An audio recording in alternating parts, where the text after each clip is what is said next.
Hey guys, my name is Jay and welcome back to the JayTech channel. And today will be our very first time doing Apple news on this channel. Let's get straight in with it.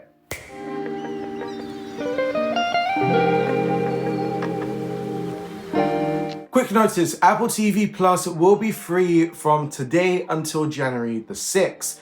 It's also to enter them into a new era for 2025 and also to promote some of their new seasons that they have on some of their shows. I'll leave the link in the description for you to get your hands on Apple TV Plus, so just keep that in mind. Again, link in the description. Now, did anyone forget that Apple was making home products?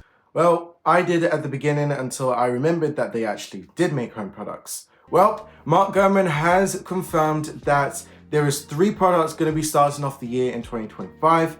And hopefully this means that Apple is starting off with a bang this year. They are bringing out a HomePod, which is a redefined version with an iPad on it, which seems to be competing against the Amazon Echo Show. I think that needs a little bit of competitive market. Anyway, we're also supposed to be getting a second version of the HomePod Mini, which seems probably to just be a CPU chip and probably a little bit more of a better speaker. And we're also supposed to be seeing an Apple TV 4K. How many generations in now, because I don't know how much generations we are. Now moving on to 2026 and beyond with their home products, Apple has said that they're going to be making their own smart home security cameras and video cameras and also doorbells with smart lock integration. Now this seems that they're also competing against Amazon's company as well, which is Ring doorbells or Ring security. Now if these products do bring success to their market, they're also expecting to bring back their AirPods. Oh, no, I'm not talking about that one. I'm talking about this AirPods. Yes, their router. Well, you probably have noticed that their routers went out of life for some reason. Well, they're now bringing it back, and if it comes back this year, then we might see their new modem chip that Apple is working on in the background. Okay, so you probably know about the Magic Mouse, and you probably know it sucks. Apple, you need to fix it. This is coming from a Korean leaker. They have expected that the Magic Mouse 3 will not turn up until 2026. But the time it seems like it's taking place is late 2026 with releasing the MacBook Pro OLED. It's a weird combination, but I assume I know where they're going with this. So let's just see what happens. Now they've also said that this is supposed to come with voice controls, but Mark Gurman has cleared up the situation and actually said what Apple is supposed to be doing. So the Apple design team has been prototyping some versions of the accessories in recent months, aiming to diverse something that's better fit for the modern era. In a computing world now infused with touchscreens, voice commands, and hand gestures, and so forth. Now, one of the things I can state is that we are not getting voice controls or voice commands inside of the new Magic Mouse. And if we did, that would be completely ridiculous. But what we might see is some hand gestures or something to better fit the modern computing era. Now moving on to our daily drivers that we are daily driving right now, which is the iPhone. Well, the iPhone 17 and 17 Air, or I should really say the whole entire product lineup, is supposed to be getting some new refresh rates. I should really state their standard models will start getting, as we now call it, ProMotion, which it is proprietary, but we might see around about 75 Hz to 90 Hz. This is coming from a Chinese leaker. They haven't really specified the refresh rate of what we're expecting, but I'm assuming around about 75 to 90 Hz, with prioritizing 120 Hz on the Pro displays, as we already know. Now, they're only able to make this possible by using a brand new display called LTPO, which seems to reduce power and also keep the temperatures pretty low, and also that's how they're able to make the screens very thin. Now let's move on to probably one of the most anticipated phones of this year, which is going to be the iPhone SE 4th generation. Well, let me explain what is so special about these products, apart from the pricing. The pricing is going to be roughly around about $550, and this is coming from the exact same Korean leaker that I said about the Magic Mouse 3. They have said that it's supposed to be roughly around about $550. This is coming from their conversion rates from their local currency. If you've realized, this phone was supposed to start at $429 and then continue going up by 10% increase, and now has gone up to, the exact same price, or almost the exact same price as an iPhone 16 currently. Now also, the normal naming scheme, which is SE, might also be changing. This is coming from another leaker that has said that the iPhone SE 4th generation might have a name switch and might start changing its name schemings, and this one might be called the iPhone 16e or the SE. We'll see what it actually comes to, but I will say take this information with a grain of salt, because this leaker does have a bad track record of even stating that colors or how many number of colors that we're supposed to have for the iPhone 16 was incorrect numbers. Here's some of the features that could make the price increase even more than what it is. And also, if you're wondering what sort of features are supposed to be coming out, well, we're supposed to be getting a brand new Face ID.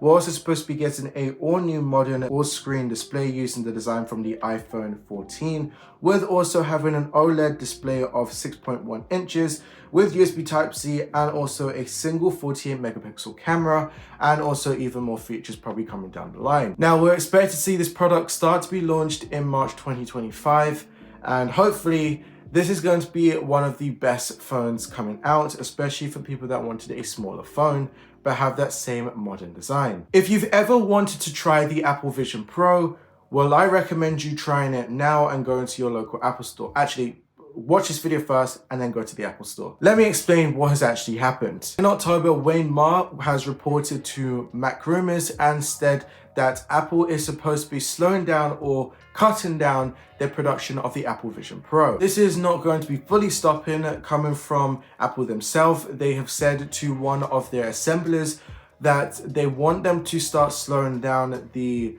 production of the original Apple Vision Pro, as they were making around about 1,000 a day, which is quite a lot, and also they didn't really get that much sales, so it didn't make sense them making that much. Now, even more to that, Apple themselves have actually stopped making the production of their original Apple Vision Pro 2nd generation. They've now started to more focus on the likes of the Apple Vision Pro SE or the Apple Vision Pro Lite. This is obviously to get more people into that Apple Vision Pro or AR/VR market. And also, it seems like there wasn't that much sales anyway, just due to the fact of there wasn't that much either games or any sort of things that was looking appetizing on the original Vision Pro. Now, actually, what makes this interesting is that the CEO himself, Tim Cook, has also said that he wasn't even expecting this to be a good product, with stating that this was an early adapter product. Now, coming back to the Apple Vision Pro 2nd generation, let me take you through what we're expected to see on that and when that is supposed to be expected to come out. Now, all this information has come from numerous amounts of trusted people, like for example, Mark Gurman and just so much other people. Now, Mark Gurman himself has said that the project is supposed to be launching between fall 2025 and spring 2026. And this updated model is supposed to be coming with, again, some new features and also first seen features that we haven't seen in the Apple Vision Pro that we have right now. Okay, the last topic of the day, which is CarPlay. Question I have for you. Do you think the next generation of Apple CarPlay, as what Apple likes to say, is going to still be coming out? The reason why I actually asked that is because no one knows if this is actually a dead product now. This is coming from multiple researchers and also me researching quite a lot. Now, if you haven't noticed on Apple's website, on the CarPlay side, it does state that the next generation of Apple CarPlay is supposed to be coming out in 2024 still. And we have passed 2024 already. As you've now noticed, we are now in a new year. Now, if you don't know what Apple CarPlay is, or I should really say the next generation of Apple CarPlay, let me give you a brief explanation of what it is. Now, Apple promised that the next generation of CarPlay would have a deeper integration with instrument clusters and climate controls, and also support with multi-displays across the dashboard. It also will have a dedicated FM radio app, customizable widgets, and even more. The interface would also be tailored to each and every vehicle's model and automaker's brand identification. Also, this was released back in Dub 2022. Which means that that's around about 2.5 years ago since we've seen this product announcement, and this year would also make it 3 years of it not coming out. One thing I can state is that in November there was something in the code leaking for iOS 18.2 that showed these two logos on the screen. These two are the FM app, and I assume that was probably the Control Center app. I don't really know what that one is, but all I could state is that does show something, but this probably might be coming in iOS 19, or we might just not see it at all. Now, my question to leave off today is for you guys to comment down below, and what do you guys think about the next generation CarPlay? Do you think it's dead, or do you think we'll see a return of it in 2025 or 2026? Now, if you like this content, make sure that you subscribe and like on this channel, and also put a notification bell on so you don't miss when another JayTech video is, because we have a lot coming in 2025. Also, a big thank you to JHC Productions for helping me on this production as well, and I can't wait to see you guys in the next video. This has been your boy Jay. Peace.